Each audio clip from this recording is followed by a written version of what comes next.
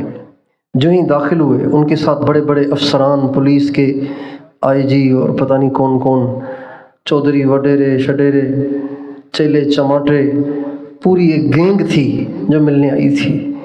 جو ہی مصافحے کے لیے چارپائی کے قریب ہوئے تو بھائی صاحب نے پوری قوت کے ساتھ سب سے پہلا تو ایسا انہیں تماچا منہ رسید کیا کہ ان کی جو ٹوپی پہن کے آئے تھے بھائی صاحب کے سامنے، ان کی ٹوپی اڑتی ہوئی دیوار سے جا لگی۔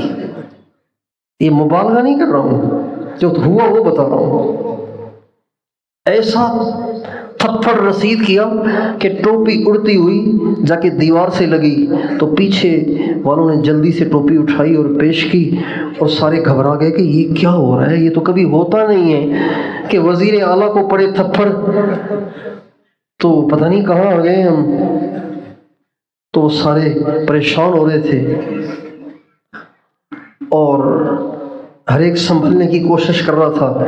اس منظر کو دیکھ کر وزیر اعلیٰ صاحب نے ٹوپی پہنی، ذرا سیٹ ہو کر پھر تھوڑا سا قریب ہونا چاہا، تو آئی صاحب نے دوبارہ یوں ہاتھ اٹھایا تو وہ کہنے لگے ایک ایک ان کو بھی تو ماریں یا ساری مجھے ہی مارنی ہے؟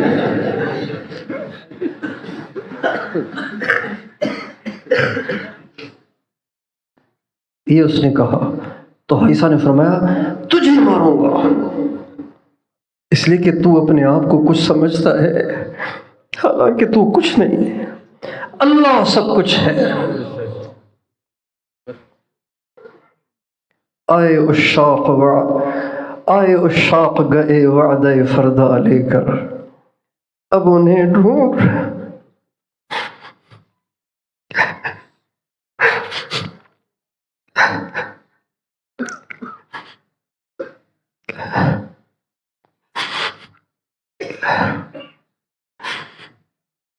آئے عشاق گئے وعدے فردا لے کر، اب انہیں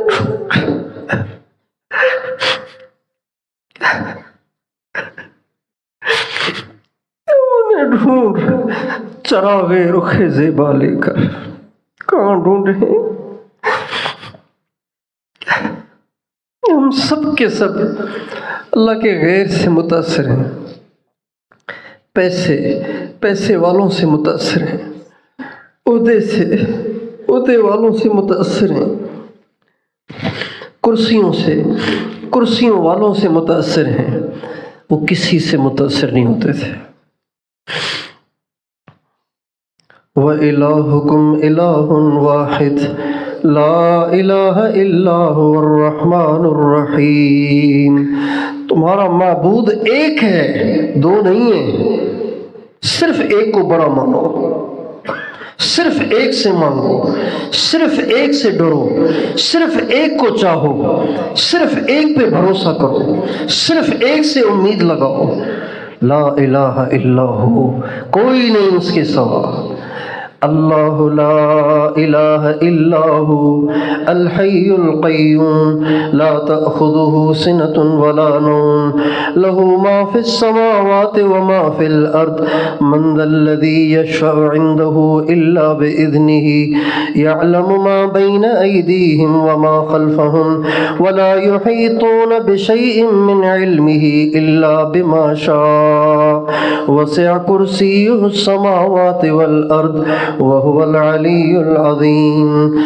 قل اللهم مالك الملك تؤتي الملك من تشاء وتنزع الملك ممن تشاء وتعز من تشاء وتذل من تشاء يهب لمن يشاء إناثا ويهب لمن يشاء الذكور أو يزوجهم ذكرانا وإناثا ويجعل من يشاء عقيما له ما في السماوات وما في الأرض وما بينهما وما تحت الثرى وإن تجهر بالقول فإنه يعلم السر وأخفى الله لا إله إلا هو له الاسماء الحسنى، اللہ پاک جیسا تو کوئی ہے ہی نہیں،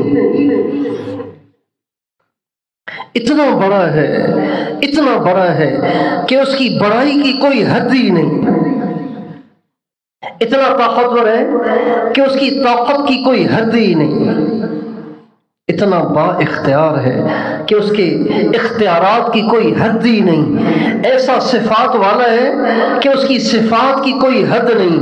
ساری دنیا کے انسان، جنات بھی، فرشتے بھی، جبریل، میکائیل، اسرافیل، عزرائیل بھی، عرش کے اٹھانے والے فرشتے بھی، زمین میں پھیلے ہوئے فرشتے بھی، ساتوں آسمانوں کے پھیلے ہوئے فرشتے بھی، یہ سب کے سب اللہ تعالیٰ کی تعریف، کبریائی، عظمت کو لکھنا چاہیں، بولنا چاہیں، بیان کرنا چاہیں تو ان کے قلم گھس جائیں گے، ٹوٹ جائیں گے، ان کی تختیاں اور ان کے کاغذ ختم ہو جائیں گے، ان کی سیاہیاں ختم ہو جائیں گی، لیکن اللہ کی تعریف ختم نہیں ہوگی۔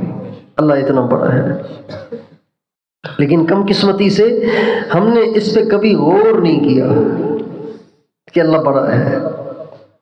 آپ غور کیجئے، مسلمان بچہ جب ماں کے پیٹ سے باہر آتا ہے، سب سے پہلے اسے کون سی آواز سنائی جاتی ہے؟ بولیے، اللہ بڑا ہے۔ اس کا ترجمہ یہ ہے؟ اللہ بڑا ہے، اس کا ترجمہ یہ ہے؟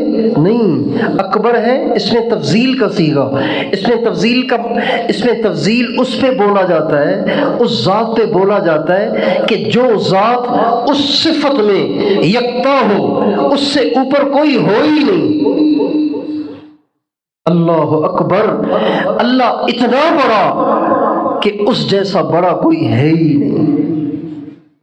سب سے پہلا جملہ جو میرے کان میں گیا، آپ کے کان میں گیا، ہر مسلمان بچے کے کان میں جانا چاہیے، وہ یہ ہے اللہ اکبر، سب سے بڑا اللہ ہے۔ مگر میں اور آپ اپنے آپ سے پوچھیں، کیا سب سے بڑا ہم اللہ کو مانتے بھی ہیں؟ کیا ہم نے سب سے بڑا اللہ کو بنایا ہوا بھی ہے؟ صرف بولنے کا کام تو نہیں ہے نا. ابو میری جان آپ پہ قربان. اچھا بیٹا دوائی تو لے آؤ. ابو وہ تو کسی اور سے کہتے ہیں. اچھا بیٹا مجھے ڈاکٹر کو تو دکھاؤ. ابو میں کسی سے بات کرتا ہوں. سب سے پہلا بول جو ہمیں سکھایا گیا وہ یہ ہے اللہ اکبر. اللہ سب سے بڑا ہے، اس سے بڑا کوئی ہے ہی نہیں. اور اس کا اتنا تکرار کروایا جاتا ہے مسلمان کو، اتنا تکرار کروایا جاتا ہے، اتنا تکرار. ہر اذان میں یہ بول 6 دفعہ آتا ہے، ہر اقامت میں یہ بول 6 دفعہ آتا ہے، ہر رکعت میں یہ بول کتنی دفعہ آتا ہے. آپ کی نماز اس سے شروع ہوتی ہے، آپ رکوع رکوع میں اس سے جاتے ہیں، سجدے میں اس سے جاتے ہیں، سجدے سے اٹھتے اسی کلمے کے ساتھ ہیں، سجدے میں جاتے اسی کلمے کے ساتھ ہیں، سجدے سے اٹھتے اس کلمے کے ساتھ ہیں. کتنا اس کا تکرار کرایا جاتا ہے 24 گھنٹے میں، کتنا تکرار ہوتا ہے اس کا.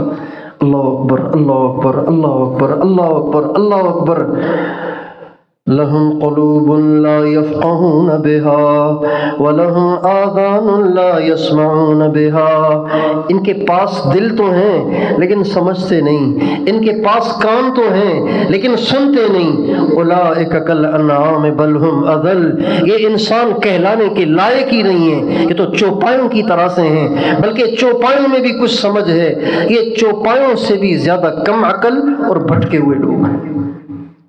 تو بھائیو اللہ پہ یقین کرنا ہے، اللہ سے مانگنا ہے، اللہ کو چاہنا ہے، اللہ پہ بھروسہ کرنا ہے، اللہ سے امیدیں لگانی ہے، اللہ سے مانگنا ہے. ہو جائے تو سمجھیں کہ اللہ نے کیا، نہ ہو تو سمجھیں کہ اللہ نے نہیں کیا. خوشی ملے یقین کریں اللہ نے دی ہے، غم آئے تو یقین کریں اللہ نے دیا ہے. ہمارے ہاں سلسلہ عالیہ نقشبندیہ میں ایک مراقبہ کرایا جاتا ہے، اس مراقبے کا نام ہے مراقبہ احدیت. اور سلسلہ چشتیہ میں ایک مراقبہ کرایا جاتا ہے توحید افعالی. اور سلسلہ قادریہ میں ایک مراقبہ کرایا جاتا ہے هو الاول والآخر. یہ مختلف سلسلوں کے مختلف مراقبے ہیں، اور ان تینوں کا مقصد ایک ہے، وہ یہ کہ سب چیز اللہ کی طرف سے نظر آئے. مراقبہ احدیت کا مقصد ہے کہ خوشی آئے تو کہو اللہ نے دی ہے، غم آئے اللہ نے دیا ہے، بیماری آئے اللہ نے دی ہے، صحت ملے اللہ نے دی ہے، پریشانی آئے اللہ نے بھیجی ہے، بیوی کھانے میں تاخیر کرے کہو اللہ کو یہی منظور ہے، ملازم کہا نہ مانے سمجھ جاؤ اللہ کو یہی منظور ہے. یہ مقصد ہے مراقبہ احدیت کا نقشبندیہ میں، اور چشتیہ میں مراقبہ توحید افعالی کا، اور قادریہ میں هو الاول والآخر والظاہر والباطن وهو بكل شيء علیم. اللہ کر رہا ہے، اللہ نے کیا، اللہ کرے گا.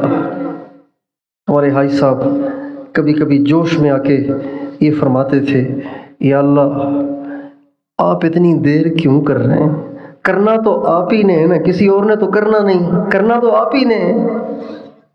پھر فرماتے تھے اللہ مجھے معاف کرے، یوں کر کے اللہ مجھے معاف کرے، یا اللہ کرنا تو آپ ہی نے ہے. میرے دوستو ہم اپنے یقینوں پہ محنت کریں، جب بھی ضرورت پیش آئے کسی سے نہ مانگیں، صرف اللہ سے مانگیں. ہمارے حاج صاحب فرمانے لگے یہ جو میرا منا مولی احسان ہے نا، یعنی مولانا احسان صاحب کے نام، یہ جو میرا مولی احسان ہے نا، ماشاءاللہ جب یہ پڑھتا تھا نا تو میرے پاس آتا کہ مجھے پیسوں کی ضرورت ہے، پھر کہتا پہلے اللہ سے مانگ کے آیا ہوں پھر آیا ہوں آپ کے پاس، پہلے 2 رکعت پڑھ کے اللہ سے مانگ کے پھر آپ کے پاس آیا ہوں. ہمارے رائے گنج کے مطبخ کے امیر تھے بھائی حنیف صاحب، سندھ کے تھے، ہمارے جیمس آباد ایک علاقہ ہے، کوٹ غلام محمد، وہاں کے تھے، بڑے شفیق آدمی۔ اللہ تعالیٰ ان کی قبر کو نور سے بھرے۔ تو وہ کبھی کبھی حاجی صاحب کے پاس آتے کہ جی آٹا ختم ہو گیا ہے، تو حاجی صاحب فرماتے یہ دیکھو آٹا ختم ہو گیا، میرے پاس ہے، اللہ کو نہیں کہتا کہ یا اللہ آٹا ختم ہو گیا ہے۔ پھر حاجی صاحب فرمانے لگے جب یہ زیادہ ہونے لگا تو پھر میں نے مطبخ کے دسترخوان پہ بیٹھ کے ایک دفعہ اللہ سے دعا کی، یا اللہ یہاں جو آئے یہاں سے بھوکا نہ جائے، یا اللہ جو یہاں آئے وہ یہاں سے بھوکا نہ جائے۔ نظام الدین مرکز میں، تبلیغی مرکز نظام الدین میں ایک دفعہ اتنا لمبا فاقہ آیا کہ مولانا الیاس صاحب نے اپنے مدرسے کے سارے طلباء کو اکٹھا کیا اور فرمایا بھائی میرے گھر میں بھی کچھ نہیں ہے، مدرسے کے مطبخ میں بھی کچھ نہیں ہے، لہٰذا سب کو میری طرف سے اجازت ہے جو جہاں جانا چاہے چلا جائے، کیونکہ میرے پاس ہے ہی نہیں کھانے کے لیے، کھلانے کے لیے۔ تو سارے طلباء نے کہا حضرت آپ کو چھوڑ کے کہاں جائیں، اگر آپ نہیں کھا رہے تو ہم نے بھی نہ کھایا تو کیا ہوا، ہم تو یہیں پڑے رہیں گے، ملے گا تو کھائیں گے، نہیں ملے گا تو ہم بھی صبر کریں گے۔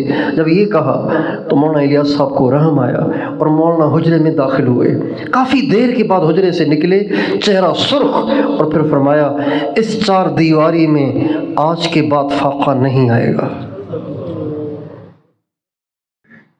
رب اشعث مدفوع بالباب لو اقسم علی اللہ لابرہ، بہت سے لوگ ایسے ہوتے ہیں سیدھے سادے بولے بالے، چہرے غبار آلود، بال بکھرے ہوئے، ہمارے نبی فرماتے ہیں اگر وہ اللہ پہ کوئی بات کہہ دینا تو اللہ تعالیٰ ان کی بات کو پھر ضرور پورا کرتا ہے۔ رائے چھوٹا سا تھا اور ویران علاقہ تھا دائیں بائیں، جہاں رائے مرکز ہے آج کل، یہاں پہ ہندو اپنے مردے جلاتے تھے، یہاں پہ ہندو اپنے مردے جلایا کرتے تھے کسی زمانے میں۔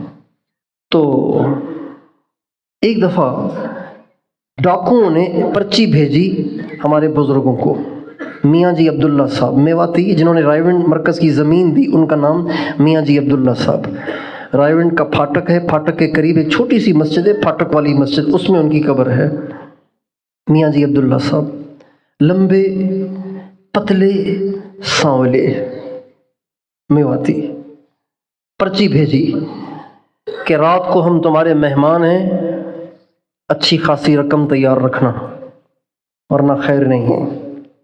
میاں جی عبداللہ صاحب کو جب پرچی ملی تو انہوں نے مولانا ظاہر شاہ صاحب کو بلایا اور فرمایا بھائی یہ عبدالوہاب کو دو اور اسے کہو کہ لاہور جاؤ، جو اپنے ساتھی ہیں ان سے کچھ پیسے لے آؤ، تاکہ وہ رات کو آئیں گے تو پھر وہ خامخواہ پریشان کریں گے تو ان کو ہم کچھ دے دیں گے۔ مولانا ظاہر شاہ صاحب نے آ کے حاجی صاحب سے کہا کہ جی میاں جی عبداللہ صاحب، وہ امیر تھے، بڑے تھے، وہ حاجی صاحب جوان تھے اس وقت، کہ وہ میاں جی صاحب فرما رہے ہیں کہ آپ لاہور جائیں، اور بہت سے کام والے ساتھی تھے وہاں پہ، پیسے والے بھی تھے، تو جاؤ ان کو میری طرف سے پیغام دو، ان سے کچھ جا کے لے آؤ۔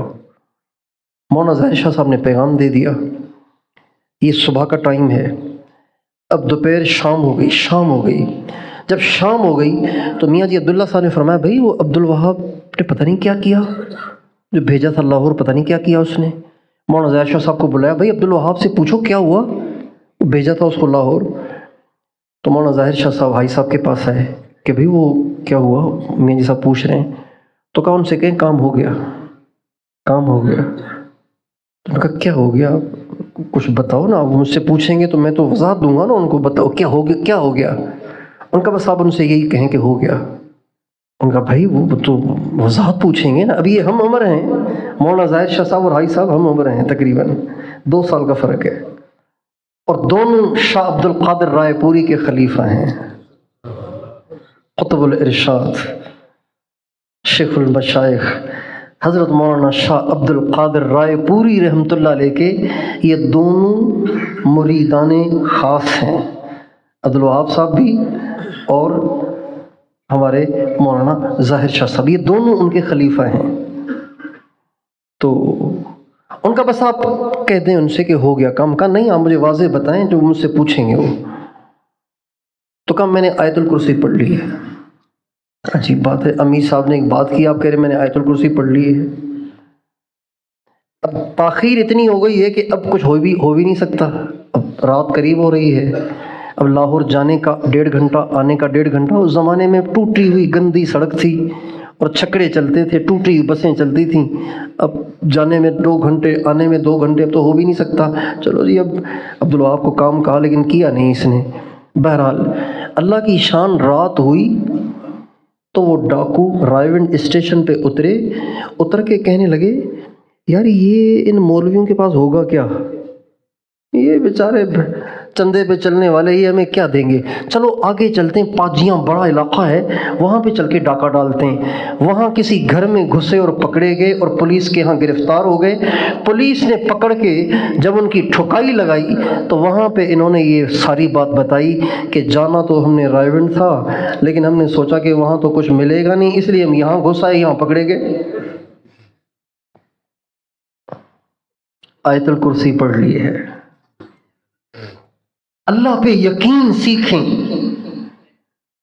اللہ پہ یقین، اللہ پہ بھروسہ، کسی سے نہ ڈریں، ہر حال میں، ہر بات میں، ہر مسئلے میں، ہر پریشانی میں ہمیشہ ایک سے مانگنا ہے۔ کتنوں سے مانگنا ہے؟ ایک سے۔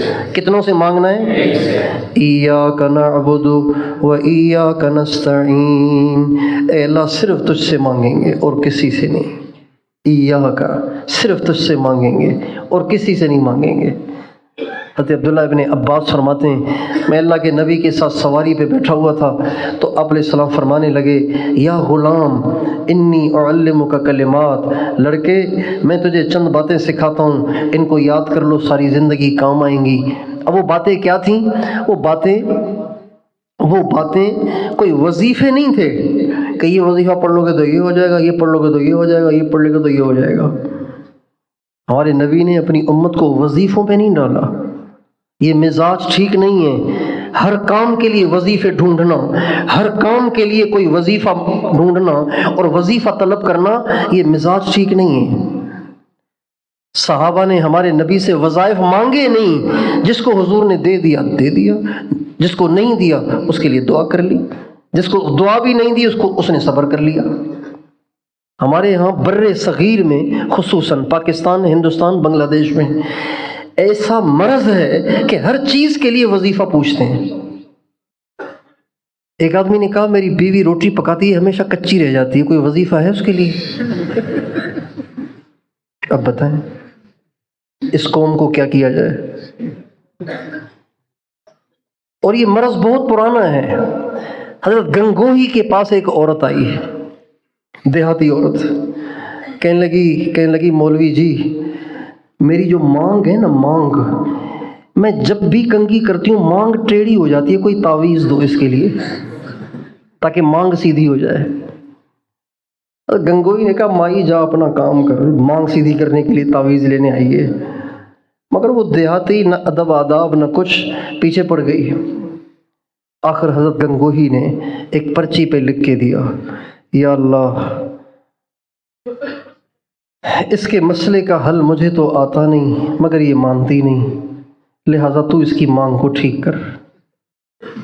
پرچی لکھ کے دے دی اور ماشاءاللہ اس پرچی سے واقعی اس کی مانگ ٹھیک ہو گئی۔ اب یہ مرض پڑا ہوا ہے بڑے صغیر والوں کو، ہر چیز کے لیے وظیفہ، ہر چیز کے لیے وظیفہ، ہر چیز کے لیے وظیفہ۔ یہ مزاج ٹھیک نہیں ہے، یہ مزاج ہمیں بدلنا چاہیے۔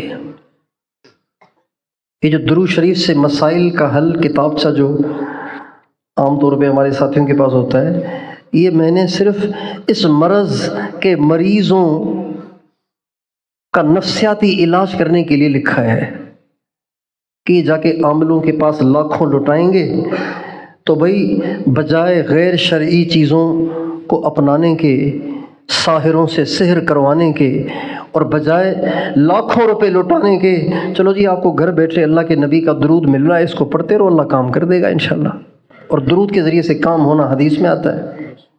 ورنہ اصل بات یہ ہے کہ اللہ کی ذات پہ یقین ہو اور جب کبھی بھی کوئی بھی مسئلہ پریشانی پیش آئے اللہ سے مانگیں۔ مولانا منظور نعمانی نہیں، مولانا علی میاں، مولانا ابو الحسن علی ندوی رحمۃ اللہ علیہ فرماتے ہیں مولانا الیاس صاحب رحمۃ اللہ علیہ کا بیان ہر آدمی سمجھ ہی نہیں پاتا تھا، اتنا مشکل بیان کرتے تھے، اور زبان میں چونکہ لکنت بہت زیادہ تھی تو بعض دفعہ لفظ اٹک جاتا تو اگلا لفظ نکلتا ہی نہیں تھا، لیکن ایک جملہ اپنے بیان میں اتنے زور سے کہتے تھے کہ برسوں بعد آج بھی وہ جملہ کانوں میں گونج رہا ہے، مانگو اللہ سے، یہ جملہ مانگو اللہ سے، بار بار کہتے مانگو اللہ سے، کسی پہ یقین نہ کریں، کسی ڈاکٹر پہ نہیں، کسی حکیم پہ نہیں، کسی دوائی پہ نہیں، کسی طاقتور پہ نہیں، کسی عہدے دار پہ نہیں، کسی مالدار پہ نہیں، اپنی اولاد پہ بھی نہیں، اپنی بیوی پہ بھی نہیں، صرف اللہ پہ۔ اور ہائی صاحب یہ فرماتے تھے حال آئے بیوی کو بھی مت بتاؤ، اللہ کو بتاؤ، اللہ کو بتاؤ، اللہ کو بتانے میں بڑا مزہ ہے، اللہ کو بتانے میں، سب بتائیے، اللہ کو بتانے میں کیا بتاؤں۔ ایک ساتھی کا ایک دن فون آیا، کہنے لگے میں بہت پریشان ہوں اور بس میں جا رہا ہوں اپنے باپ کو شوٹ کرنے کے لیے۔ میں نے کہا ابھی کیا ہو گیا؟ کہنے لگے اس نے میری بیٹی پہ زنا کی تہمت لگائی ہے، میرے باپ نے۔ کسی کی بیٹی پہ زنا کی تہمت لگے تو وہ کیا کرے گا؟ یہی کرے گا نا، یعنی دادا نے لگائی ہے تہمت اپنی پوتی پہ، بس غصے میں کہہ دیا اس نے، پتہ نہیں جو منہ میں آیا۔ تو میں نے کہا آپ جلدی نہ کریں، آپ کو دکھ زیادہ ہے، پریشانی زیادہ ہے، آپ مسجد میں جائیں، وضو کریں، 2 رکعت پڑھیں، پھر اس کے بعد جتنا دکھ ہے نا وہ سارا اللہ کو سنائیں، پھر فون کریں، پھر بات کریں گے کہ اب کیا کرنا ہے۔ وہ گئے، کوئی 1.25 گھنٹے 1 گھنٹے کے بعد ان کی کال آئی، کہنے لگے میں نے 1.25 گھنٹہ اللہ کو اپنا سارا دکھ سنایا ہے۔ میں نے کہا اب کیا کرنا ہے؟ کہا بس معاف کر دیا، اللہ پہ چھوڑ دیا۔ میں نے کہا دل کا کیا حال ہے؟ کہتے ہیں اتنا سکون ہے کہ میں بتا نہیں سکتا۔ اللہ کو سنانے سے بوجھ ہلکا ہوتا ہے، مخلوق کو سنانے سے بوجھ بڑھ جاتا ہے۔ اللہ کو سنانے سے عزت بڑھتی ہے، مخلوق کو سنانے سے عزت گھٹتی ہے۔ کسی کو نہیں سنانا، صرف اللہ کو۔ تیار ہیں؟ زندگی بھر کے لیے فیصلہ کریں کہ اللہ کے غیر سے کبھی نہیں ڈریں گے، اللہ کے غیر سے کبھی نہیں مانگیں گے، اللہ کے غیر سے کبھی امید نہیں لگائیں گے، اللہ کے غیر پہ کبھی بھروسہ نہیں کریں گے، مانگیں گے ہمیشہ اللہ سے۔ جب کبھی ضرورت پیش آئے وضو کریں، نماز پڑھیں، اللہ سے دعا کریں۔ بعضوں کو نفلوں سے ذرا الرجی ہوتی ہے، نفلوں سے بعضوں کو الرجی ہوتی ہے، میں بھی ان میں سے ہوں، تو بھئی ان کے لیے آسان پیکج، ان کے لیے آسان پیکج، نفلیں نہیں پڑھ پاتے، نفلیں پڑھنے کو دل نہیں کرتا، تو آسان پیکج بتا دوں، فرض نمازوں کے بعد دعا کریں۔ نمازیں تو پڑھنی ہے نا بھئی، نمازیں تو پڑھنی، 5 نمازیں تو پڑھنی ہے نا، نماز پڑھ کے بس مانگیں اس یقین سے کہ بس ہو گیا۔ حضرت عبداللہ بن مسعود رضی اللہ تعالیٰ عنہ فرماتے ہیں ہمیں جب کبھی کوئی کام پیش آتا تو ہم فرض نماز کا انتظار کیا کرتے تھے اور پھر اس کے بعد دعا کیا کرتے تھے۔ ترمذی شریف کی حدیث ہے، ہمارے نبی سے کسی نے پوچھا ای الدعاء اسمع، یا رسول اللہ سب سے زیادہ کون سی دعا قبول ہوتی ہے؟ آپ نے فرمایا سب سے زیادہ فرض نماز کے بعد دعا قبول ہوتی ہے، اور دوسرے نمبر پر سب سے زیادہ تہجد میں دعا قبول ہوتی ہے۔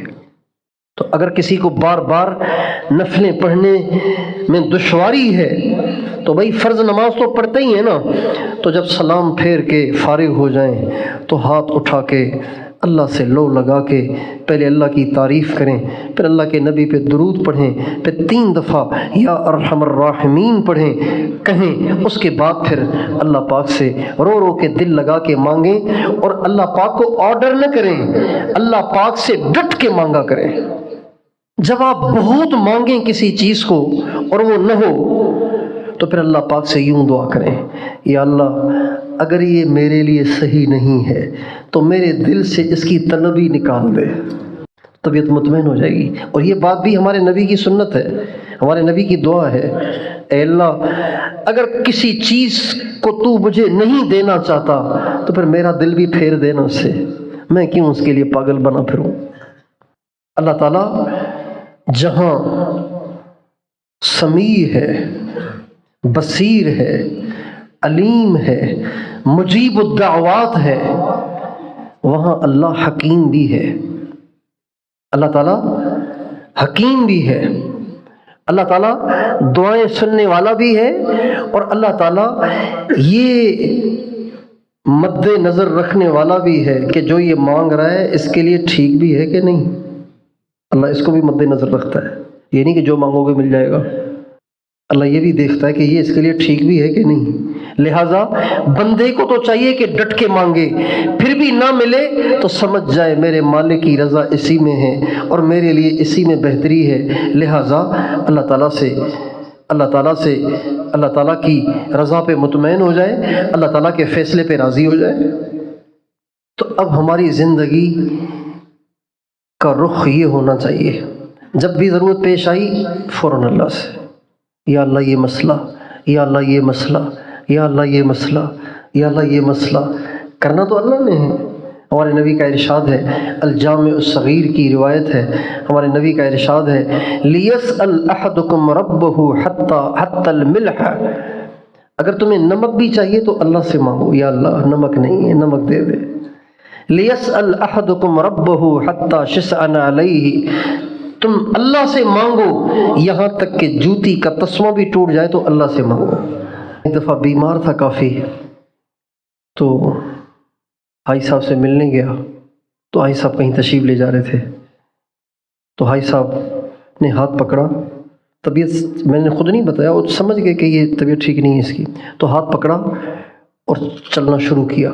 راستے میں چلتے ہوئے فرمانے لگے، تم صلاۃ الحاجت پڑھ کے اللہ تعالیٰ سے صحت کیوں نہیں مانگ لیتے؟ تم صلاۃ الحاجت پڑھ کے اللہ تعالیٰ سے صحت کیوں نہیں مانگ لیتے؟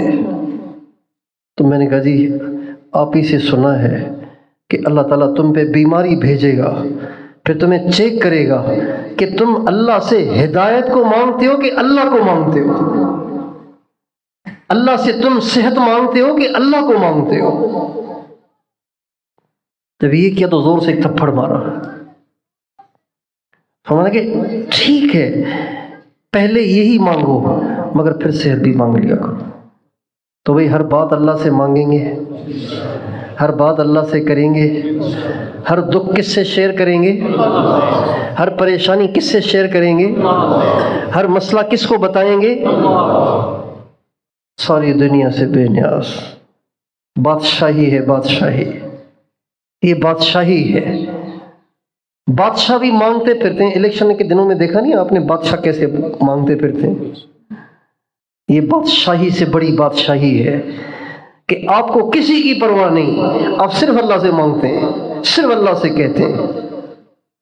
اور یہ اپنے گھروں کا ہم ماحول بنائیں، ضرورت پیش آئے سارا گھر اللہ سے مانگے، پریشانی آئے سارا گھر اللہ سے مانگے۔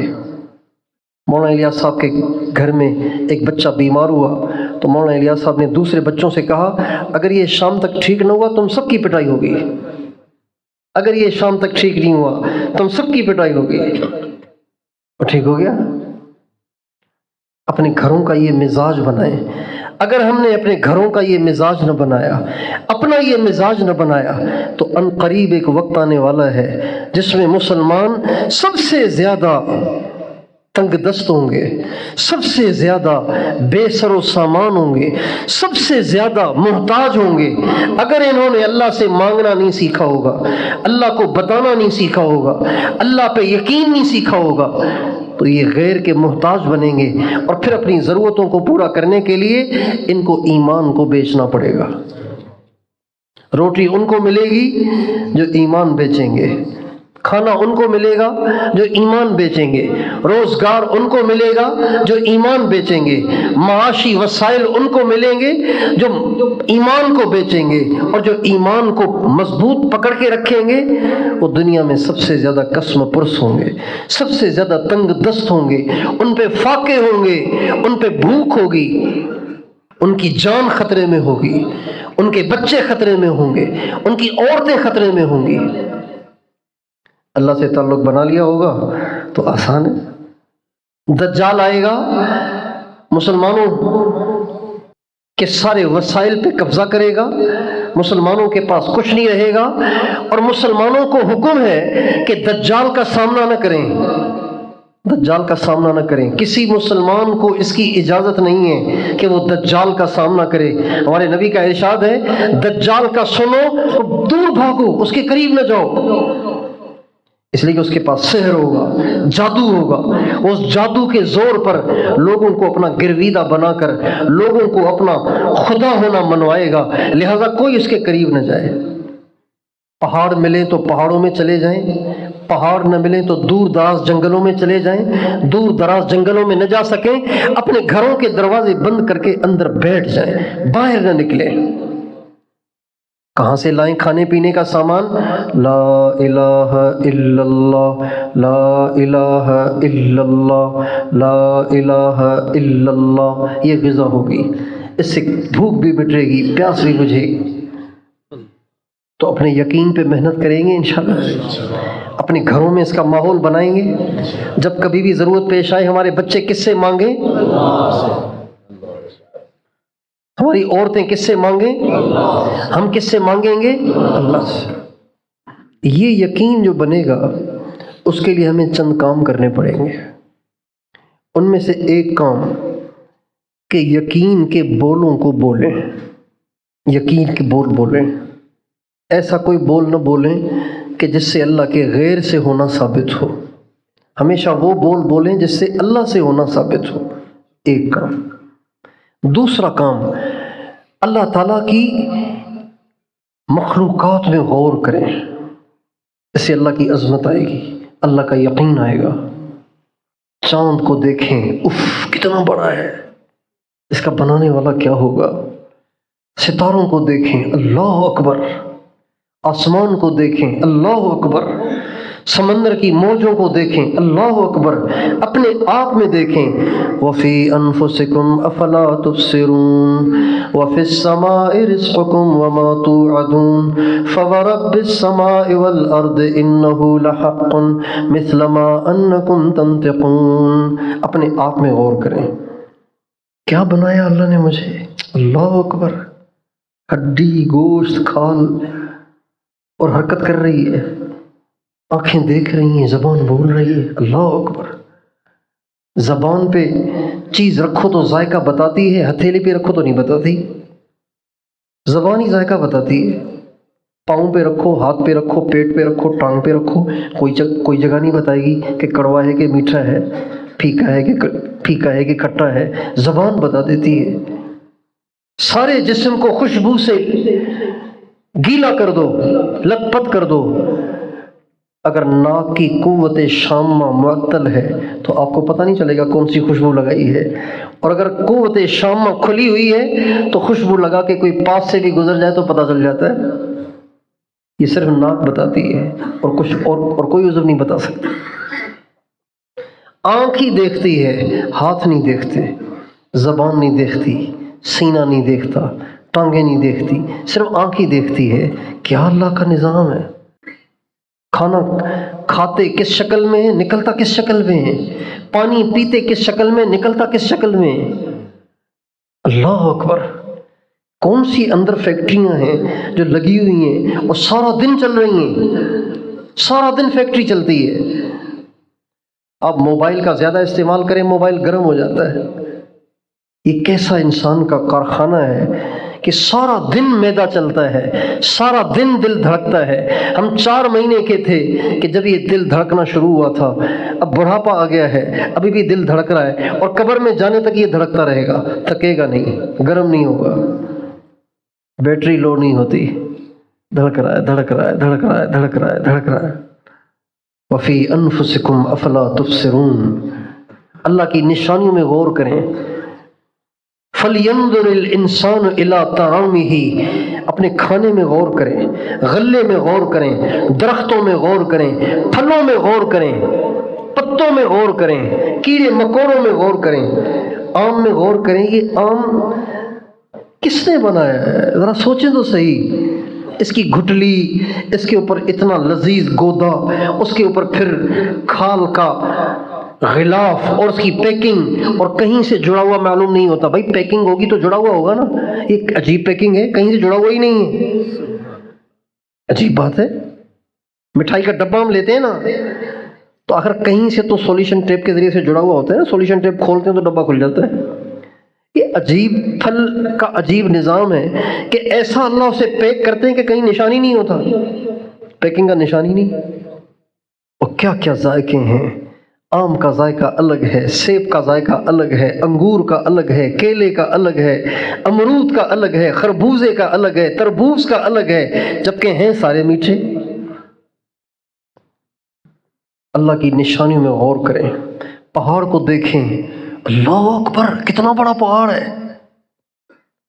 بارش برس رہی ہے، غور کریں یہ کون ہے جو بارش برسا رہا ہے، یہ کون ہے جو گلے سے آواز نکال رہا ہے، یہ کون ہے جو زبان سے الفاظ بنوا رہا ہے، یہ کون ہے جو مجھے سلا دیتا ہے، کون ہے جو مجھے اٹھا دیتا ہے۔ چلتا چلتا دوڑتا پھرتا انسان اچانک لاش بن جاتا ہے جب سو جاتا ہے تو، اور پھر اچانک اٹھ کے بیٹھ جاتا ہے، پھر چلنے پھرنے لگ جاتا ہے، بولنے لگ جاتا ہے۔ جب سو جاتا ہے اس کو پتہ ہی نہیں ہوتا میں کہاں سو رہا ہوں۔ ایک دفعہ ہم جماعت میں چل رہے تھے تو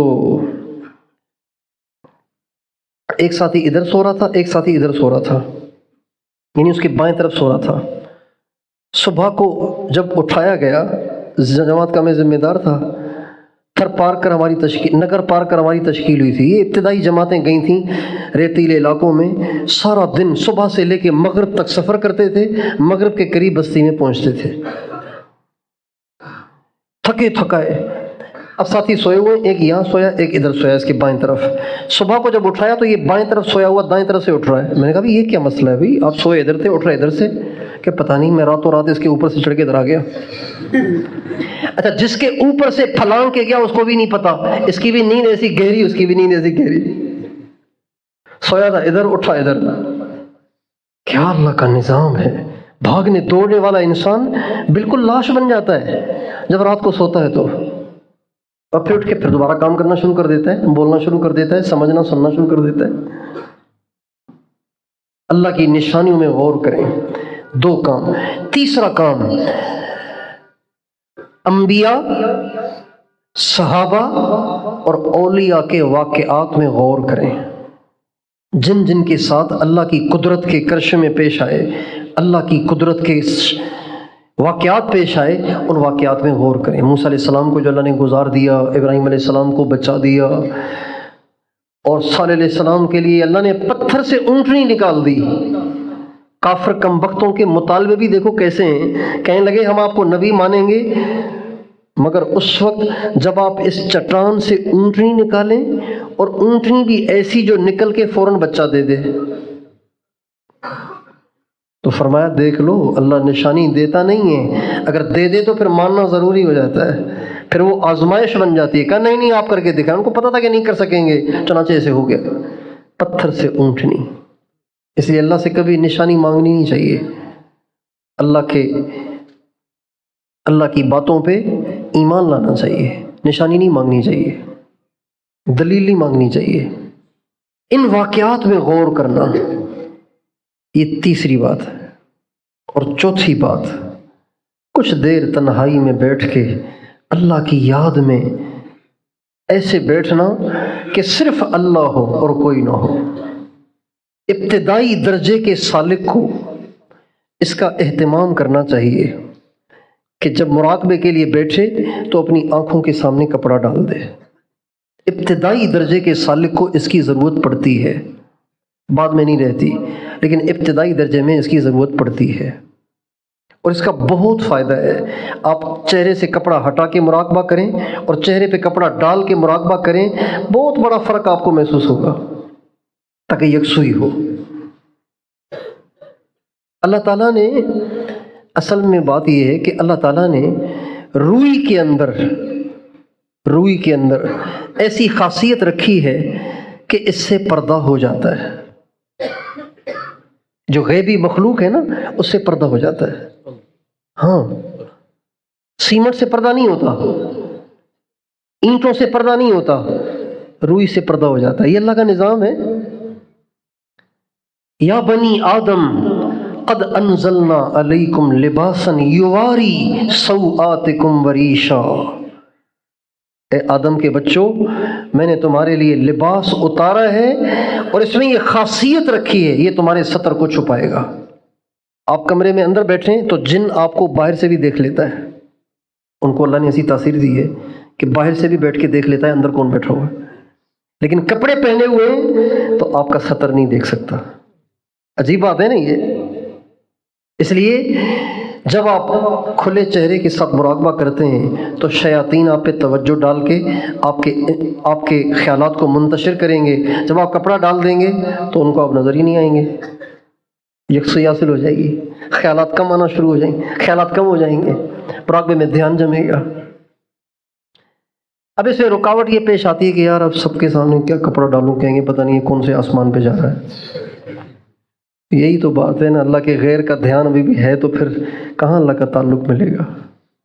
جو اللہ کو چاہتے ہیں وہ ادھر ادھر کی تھوڑی سنتے ہیں، وہ بہرے ہو جاتے ہیں، وہ اندھے ہو جاتے ہیں. عاشق اندھا ہی ہوتا ہے، عاشق اندھا ہوتا ہے. عاشق کو آپ ہزار سمجھائیں وہ نہیں سمجھے گا. نہ مانوں گا نصیحت پر، نہ میں سنتا تو کیا کرتا،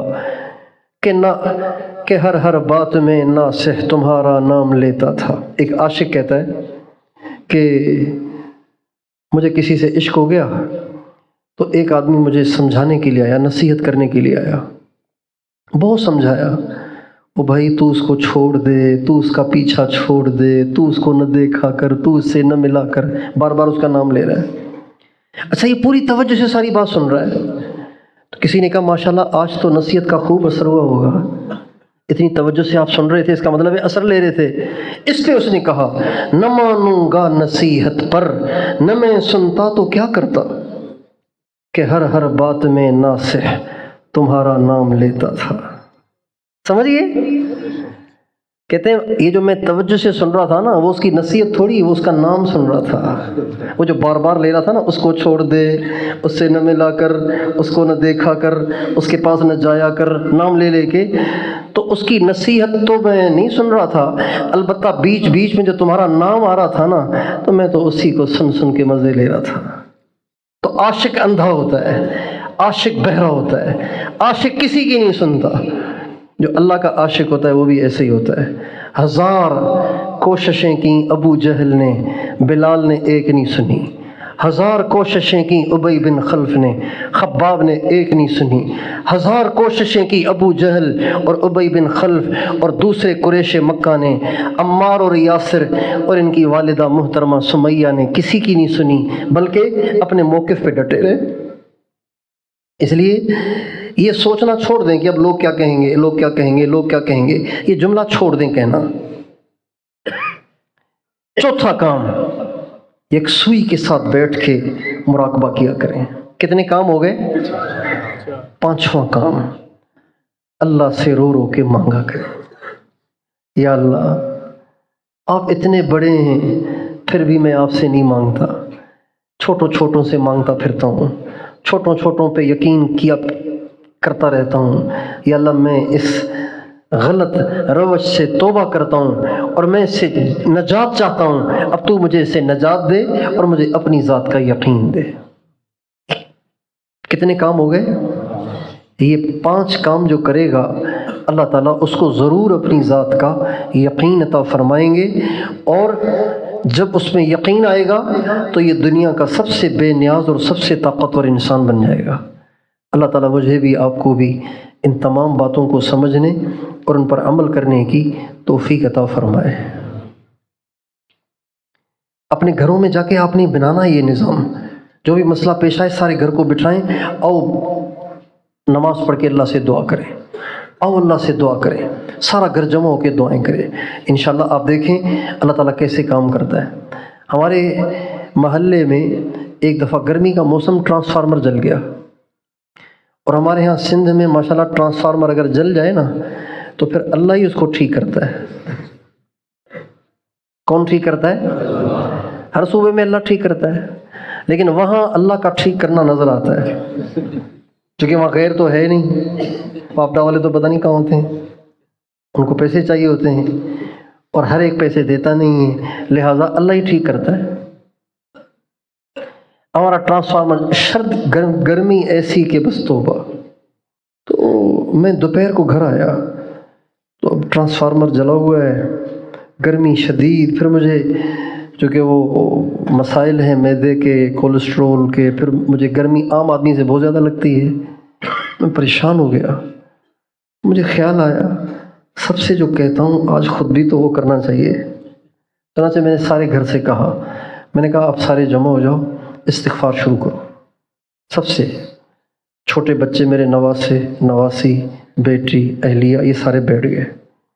میں نے کہا کم از کم 300 دفعہ استغفار کرو۔ سارے جمع ہوئے۔ یقین جانیے وہ ٹرانسفارمر جو ہفتے میں جا کر مشکل سے ٹھیک ہوتا ہے، بنتا ہے، اللہ تعالیٰ نے اپنی رحمت سے اسی لمحے ہمیں ٹرانسفارمر لگوا دیا۔ اور تسبیح پڑھی تھی ایک، تو بچے کہنے لگے، بچے مجھے بابو کہتے ہیں، بابو ابھی تو ایک ہی تسبیح پڑھی تھی، پھر 3 پوری کر لیں یا بس کام ہو گیا تو بس؟ اب بتائیں جو یہ سوال کر رہے ہیں انہوں نے دل سے پڑھی ہوگی تسبیح؟ بتائیے بھائی، دل سے پڑھی ہوگی؟ بولیے تو صحیح نا۔ ایسے ہی بیچاروں نے اب کہا ہے تو پڑھ رہے ہیں۔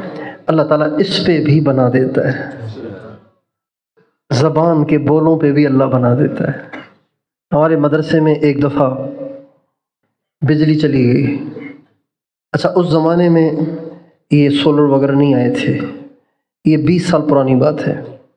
سولر وغیرہ نہیں آئے تھے، یو پی ایس بھی نہیں تھے، جنریٹر بھی نہیں تھا۔ اس وقت جب بجلی جاتی تھی تو پھر اپنی مرضی سے آتی تھی۔ تو بجلی چلی گئی، طلباء کو سونے کا موقع ملتا ہے 1 گھنٹہ دوپہر کو، پھر سارا دن نہیں ملتا موقع، اور یہ طلباء کے لیے بہت اہم ہوتا ہے۔ اگر وہ نہیں سوتے تو پھر ظہر کے بعد بھی سوتے رہتے ہیں، مغرب کے بعد بھی سوتے رہتے ہیں، عشاء کے بعد بھی سوتے رہتے ہیں، ساری پڑھائی ان کی برباد ہو جاتی ہے اگر یہ 1 گھنٹہ وہ نہیں سوتے تو۔ اب ادھر 12 بجے اور ادھر لائٹ چلی گئی، اب طلباء پریشان، بھائی کیا کریں؟ تو بیچارے ادھر دیکھ رہے ہیں ادھر دیکھ رہے ہیں، اب گرمی میں پسینے سے شرابور، نیند ہی نہیں آ رہی۔ تو میں نے کہا بھائی پریشان نہ ہو، درود تنجی نہ پڑھو سب کے سب 3 دفعہ۔ سب کے سب نے درود تنجی نہ پڑھا، ابھی 3 دفعہ پورا نہیں ہوا تھا کہ اللہ نے بجلی بھیج دی۔ اپنے گھروں میں یہ ماحول بنائیں، ضرورت پیش آئی اللہ سے مانگیں۔